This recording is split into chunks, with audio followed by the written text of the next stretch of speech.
Tennis ball cricket प्रेमियों के लिए, प्लेयरों के लिए आज बहुत ही फख्र और खुशी का दिन है। पिछले 10 दिन पहले जो है हमारे कर्नाटका से टेनिस बॉल क्रिकेट एसोसिएशन की जानिब से कर्नाटका की 4 टीमें पार्टिसिपेट करने के लिए वाराणसी उत्तर प्रदेश को गई, जहां पर हमारे जूनियर्स गर्ल्स की टीम जो है पूरे नेशनल लेवल पर 2nd प्लेस आई है। ये हमारे बीजापुर वालों के लिए और कर्नाटक के लिए बहुत फख्र की बात है। मैं उन तमाम बच्चियों को मेरी तरफ से और पूरे बीजापुर जिले के तमाम लोगों की तरफ से दिल से मुबारकबाद पेश करता हूं और ये ऊपर से दुआ करता हूं कि आने वाले दिनों में हमारी ये जो टीम है नेशनल चैंपियन बनकर आए।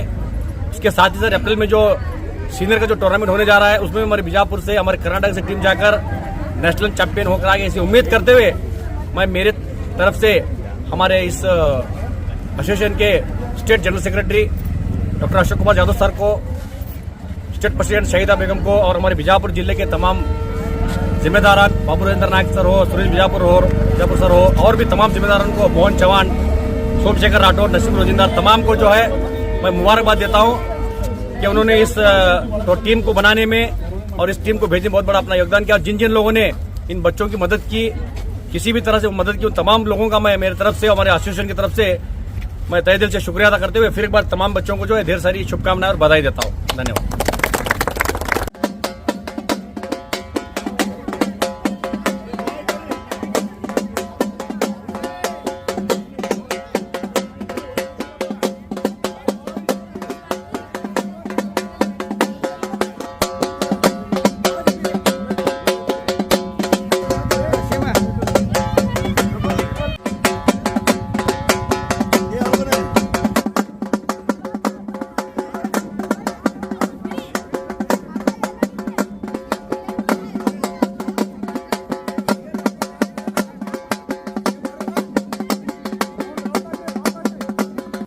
ಉತ್ತರ ಪ್ರದೇಶದ ವಾರಣಾಸಿಯಲ್ಲಿ ನಡೆದಿರುವಂಥ 2ನೇ ಜೂನಿಯರ್ ಟೆನಿಸ್ ಬಾಲ್ ಕ್ರಿಕೆಟ್ ಚಾಂಪಿಯನ್ಶಿಪ್ನ ಪಂದ್ಯಾವಳಿಯಲ್ಲಿ ನಮ್ಮ ಕರ್ನಾಟಕದ ಬಾಲಕ ಮತ್ತು ಬಾಲಕಿಯರ ತಂಡಗಳು ಭಾಗವಹಿಸಿದ್ದು ಮತ್ತು ಉತ್ತರ ಕರ್ನಾಟಕದ 2 ತಂಡಗಳು, ಒಟ್ಟು 4 ತಂಡಗಳು ನಮ್ಮ ರಾಜ್ಯದ ವತಿಯಿಂದ ಭಾಗವಹಿಸಿದ್ದು ಒಂದು ವಿಶೇಷ.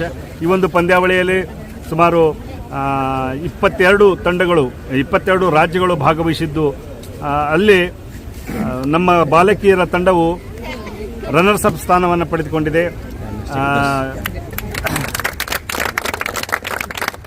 ನಮ್ಮ ತಂಡದ ನಾಯಕಿ ಶಾಲಿನಿ ಅವರು ಸೆಮಿಫೈನಲ್ನಲ್ಲಿ ಇಂಜರ್ಡ್ ಆಗದೇ ಇದ್ದರೆ ಪಂದ್ಯಾವಳಿಯ ರೂಪರೇಷೆನೇ ಬದಲಾಗ್ತಿತ್ತು. ಅವಳ ಒಂದು ಗೈರು ಹಾಜರಿಯಲ್ಲಿ ಬೌಲಿಂಗ್ ಮತ್ತು ಬ್ಯಾಟಿಂಗ್ ಶಕ್ತಿ ಕುಂದಿದ್ರಿಂದ ನಮ್ಮ ತಂಡ 2ನೇ ಸ್ಥಾನಕ್ಕೆ ತೃಪ್ತಿ ಪಡೆದುಕೊಂಡಿದೆ. ಕಳೆದ ಬಾರಿ ಬಿಹಾರದಲ್ಲಿ ನಡೆದಿರುವಂಥ ಪಂದ್ಯಾವಳಿಯಲ್ಲಿ ನಮ್ಮ ಬಾಲಕಿಯರ ಮತ್ತು ಬಾಲಕರ ತಂಡ 3ನೇ ಸ್ಥಾನವನ್ನು ಗಳಿಸಿದ್ದು ಒಂದು ವಿಶೇಷ. ಹೀಗಾಗಿ ರಾಜ್ಯದ ಮೂಲೆ ಮೂಲೆಯಿಂದ ಬಂದಿರುವಂಥ ಎಲ್ಲ ಕ್ರಿಕೆಟ್ ಆಟಗಾರರಿಗೆ ನಮ್ಮ ರಾಜ್ಯ ತಂಡ ತೀವ್ರ ಪೈಪೋಟಿಯನ್ನು ನೀಡಿ ಜಯಶಾಲಿಯಾಗಿದ್ದು ನಮ್ಮ ಜಿಲ್ಲೆಗೆ, ನಮ್ಮ ರಾಜ್ಯಕ್ಕೆ ಹೆಮ್ಮೆ ತರುವಂಥ ವಿಷಯ.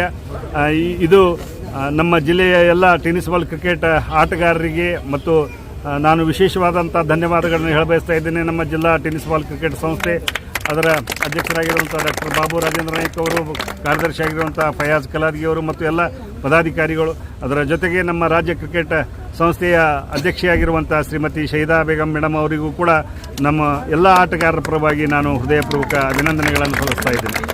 ಅದರ ಜೊತೆಗೆ ನಮ್ಮ ಈ ಒಂದು ತಂಡಕ್ಕೆ ಎಲ್ಲ ತರಬೇತುದಾರರು, ವಿಶೇಷವಾಗಿ ಸಲೀಂ ಬೇಪಾರಿ ಮತ್ತು ಚಾಂದ್ ವಸೀಂ ಮುಕ್ಕಾದಮ್, ಶ್ರೀಕಾಂತ್ ಕಾಖಂಡ್ಕಿ ಅವರ ಒಂದು ನೇತೃತ್ವದಲ್ಲಿ ಎಲ್ಲ ಬಾಯ್ಸ್ ಮತ್ತು ಗರ್ಲ್ಸ್ ಆಟದ ಅಂಕಣದಲ್ಲಿ ಅವರು ಅದನ್ನು ಉಸ್ತುವಾರಿ ವಹಿಸಿದರೆ, ಮೈದಾನದ ಹೊರಗೆ ಟೀಮ್ ಮ್ಯಾನೇಜರ್ ಆಗಿ ನಮ್ಮ ಜೊತೆಗೆ ಮೋಹನ್ ಚೌಹಾಣ್, ವಿಕ್ರಮ್ ನಾಯ್ಕ್ ಅವರು ಮತ್ತು ಮಹಿಳಾ ಮ್ಯಾನೇಜರ್ ಆಗಿರುವಂಥ ಶ್ರೀಮತಿ ರಾಮಕ್ಕ ಅವರು, ಶ್ರೀಮತಿ ವೇದಾ ಅವರು, ಶ್ರೀಮತಿ ಭುವನೇಶ್ವರಿ ಅವರು, ಶ್ರೀಮತಿ ಕುಮಾರಿ ವಿಜಯಲಕ್ಷ್ಮಿ ಅವರು, ಅವರ ಜೊತೆಗೆ ತಂಡವನ್ನು ಒಬ್ಬ ಕ್ಯಾಪ್ಟನ್ ಆಗಿ ಮತ್ತು ತಂಡದ ಆಟಗಾರ್ತಿಯಾಗಿ ಮತ್ತು ಮೇಲ್ವಿಚಾರಕ್ಕಾಗಿ ಸುಷ್ಮಿತಾ ಅಲ್ಮೇಲ್ಕರ್ ಅವರು, ಅವರ ಜೊತೆಗೆ ತಂಡದ ಮ್ಯಾನೇಜರ್ ಆಗಿರುವಂಥ ಮಂಜುನಾಥ್ ಮಾನೆ ಅವರಿಗೂ ಕೂಡ ನಾನು ಸುರಕ್ಷಿತವಾಗಿ ಎಲ್ಲ ಆಟಗಾರರನ್ನ ಅಲ್ಲಿಯ ಪಂದ್ಯಾವಳಿ 4-5 ದಿನಗಳವರೆಗೆ ಪಂದ್ಯಾವಳಿಯನ್ನು ಆಡಿಸಿ ಸುರಕ್ಷಿತವಾಗಿ ಎಲ್ಲ ಆಟಗಾರರನ್ನು ತಲುಪಿಸಿದ್ದಕ್ಕೆ ಅವರ ಪರಿಶ್ರಮ, ಅವರ ಕಾಳಜಿ ಕಾರಣ. ಅವರೆಲ್ಲರಿಗೂ ಆಟಗಾರರ ಪರವಾಗಿ, ಎಲ್ಲ ಪಾಲಕರ ಪರವಾಗಿ, ಸಂಸ್ಥೆಯ ಪರವಾಗಿ ನಾನು ತುಂಬ ಹೃದಯದ ಅಭಿನಂದನೆಗಳನ್ನು ಸಲ್ಲಿಸ್ತಾ ಇದ್ದೇನೆ. ಈ ಒಂದು ಸಂದರ್ಭದಲ್ಲಿ ಇದೇ ಏಪ್ರಿಲ್ ತಿಂಗಳಲ್ಲಿ ನಡೆಯಲಿರುವಂಥ ಸೀನಿಯರ್ ಚಾಂಪಿಯನ್ಶಿಪ್ನಲ್ಲಿ, ಇದು ಜೂನಿಯರ್ ಚಾಂಪಿಯನ್ಶಿಪ್ ಇತ್ತು. ಏಪ್ರಿಲ್ ತಿಂಗಳಲ್ಲಿ ಲಕ್ನೋದಲ್ಲಿ ಸೀನಿಯರ್ ಚಾಂಪಿಯನ್ಶಿಪ್ ನಡೀತಾ ಇದೆ. ಅಲ್ಲಿಯೂ ನಮ್ಮ ಈ ಆಟಗಾರರು, ನಮ್ಮ ಜಿಲ್ಲೆ, ನಮ್ಮ ರಾಜ್ಯದ ಆಟಗಾರರು ಅಲ್ಲಿ ಚಾಂಪಿಯನ್ಶಿಪ್ಪನ್ನು ಪಡೀತಾರೆ ಎಂಬ ಒಂದು ವಿಶ್ವಾಸದೊಂದಿಗೆ ಅವರೆಲ್ಲರಿಗೆ ಮತ್ತೆ ಅದನ್ನು ಗಟ್ಟಿಯಾಗ್ರಿ, ಅದಕ್ಕೆ ಪಣ ತೊಡ್ರಿ ಅಂತ ಅವರಿಗೆ ಒಂದು ಕರೆಯನ್ನು ನೀಡ್ತಾ ನಮ್ಮನ್ನು ಇಲ್ಲಿ ಅದ್ದೂರಿಯಾಗಿ ಸ್ವಾಗತ ಮಾಡಿರುವಂಥ ಎಲ್ಲ ಪಾಲಕರಿಗೂ ಮತ್ತು ನಮ್ಮ ಸಂಸ್ಥೆಯ ಪದಾಧಿಕಾರಿಗಳಿಗೂ, ವಿವಿಧ ಸಂಸ್ಥೆಗಳಿಂದ ಆಗಮಿಸಿರುವಂಥ ಎಲ್ಲರಿಗೂ ಕೂಡ ನಾನು ಆಟಗಾರರ ಪರವಾಗಿ ತುಂಬ ಹೃದಯದ ವಂದನೆಗಳನ್ನು ಸಲ್ಲಿಸ್ತಾ ಇದ್ದೇನೆ. Jadhav sir, Salim sir, Chand sir, Shrikant sir ನಮಗೆಲ್ಲ ತೊಗೊಂಡು ಹೋಗಿ ಇಷ್ಟೆಲ್ಲ ಆಡಿಸಿದ್ರು. ಆ್ಯಂಡ್ ಎಲ್ಲ ಟೀಮ್ ಎಲ್ಲ ಚಲೋ ಆಡಿದ್ರು. ಸೊ ಈ ಸತಿ ರನ್ನರ್ ಅಪ್ ಆದರೆ ನೆಕ್ಸ್ಟ್ ಟೈಮ್ ಚಾಂಪಿಯನ್ಶಿಪ್ ಆಗಿ ಬರ್ತೀವಿ.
ನಾನು ವರ್ಷಾ ಗೋವಿ. ನಮ್ಮ ವಿಜಯಪುರದಿಂದ 24 ಹುಡುಗಿಯರು ಆಟ ಆಡೋಕೆ ಹೋಗಿದ್ರು ಉತ್ತರ ಪ್ರದೇಶಕ್ಕೆ. ಅಲ್ಲಿ ವಿನ್ ಆಗಿ ಬಂದಿದ್ದಾರೆ, 2 ಸ್ಥಾನ ಗೆದ್ದು ಬಂದಿದ್ದಾರೆ. ನಮಗೆ ಹೆಮ್ಮೆ ವಿಷಯ ಅಂದರೆ ಕರ್ನಾಟಕ ಹುಡುಗಿಯರು ಆಡಿದ್ದಾರೆ, ಭಾಳ ಹೆಮ್ಮೆ ಆಗ್ತಿದೆ. ಎಲ್ಲ ಹುಡುಗಿಯರು ಎಷ್ಟು ಇದರಲ್ಲಿ ಹೋಗಿದ್ರಪ್ಪ ಅಂದ್ರೆ ಹೈರಾಣಾಗಿದ್ರು. ಆದರೂ ಫಸ್ಟ್ ಮ್ಯಾಚಿಗೆ ದಿನಾನೇ ಗೆದ್ರು, ಆಮೇಲೆ ಸೆಕೆಂಡು ಗೆದ್ರು. ಒಳ್ಳೆ ಆಟ ಆಡಿ ಬಂದಿದ್ದಾರೆ. ಎಲ್ಲ ಹುಡುಗಿಯರಿಗೆ ಶುಭಾಶಯಗಳು, ಹೊಸ ವರ್ಷದ ಶುಭಾಶಯಗಳು, ಆಟದ ಶುಭಾಶಯಗಳು. ನಮಸ್ತೆ, ಮತ್ತು ನನ್ನ ಹೆಸರು ದೀಪಾ ಅಂತ. ನಮ್ಮ ಮಕ್ಕಳು ಮತ್ತೆ ಅಲ್ಲಿ ಹೋಗಿ ಸೆಕೆಂಡ್ ರನ್ನರ್ ವಿನ್ ಆಗಿ ಬಂದಿದ್ದಾರೆ. ತುಂಬಾ ಖುಷಿ ಆಗುತ್ತಾ. ಆದ್ರೆ ಗಂಡು ಮಕ್ಕಳಿಗೆ ಎಲ್ಲ ಕಡೆ ಆಪರ್ಚುನಿಟಿ ಇರುತ್ತಾ. ಆಕ್ಚುಲಿ ಲೇಡೀಸಿಗೆ ಪೇರೆಂಟ್ಸ್ ಬಿಡಂಗಿಲ್ಲ, ಆಕ್ಚುಲಿ ಲೇಡೀಸಿಗೆ ಸಪೋರ್ಟ್ ಮಾಡಂಗಿಲ್ಲ ಫ್ಯಾಮಿಲಿ ಒಳಗಡೆ. ಬಟ್ ನಮ್ಮ ಹುಡುಗಿಯರು ಎಷ್ಟು ಜನ ಹೋಗಿ ವಿನ್ ಆಗಿ ಬಂದಾರೋ ಎಲ್ಲಾ ಪೇರೆಂಟ್ಸು ಸಪೋರ್ಟ್ ಮಾಡ್ತಿದಾರ. ಎಲ್ಲಾ ಪೇರೆಂಟ್ಸ್ ಸಪೋರ್ಟ್ ಆಗಿ ತುಂಬಾ ಥ್ಯಾಂಕ್ಸ್. ಅದು ಆಕ್ಚುಲಿ ಕೋಚ್ಗೆ ಮತ್ತೆ ಹೆಣ್ಣು ಹುಡುಗಿಯರಿಗೆ ಕಲಿಸಿ ಅವರು ಸೇಫ್ ಆಗಿ ಹೋಗಿ ಬಂದಿದಾರ, ಅದು ವಿನ್ ಆಗಿ ಬಂದಿದಾರ ಸೆಕೆಂಡ್. ಮತ್ತೆ ತುಂಬಾ ಖುಷಿ ಇದೆ. ಥ್ಯಾಂಕ್ ಯು ಕೋಚ್ಗೆ ಮತ್ತೆ ನಮ್ಮ ಸರ್ ಜಾಧವ್ ಸರ್ಗೆ, ಮಕ್ಕಳಿಗೆಲ್ಲ ತುಂಬಾ ಥ್ಯಾಂಕ್ಸ್ ಸರ್. ನಮಸ್ತೆ. जुड़े रहिएगा आपके अपने चैनल बीजापुर समय के साथ।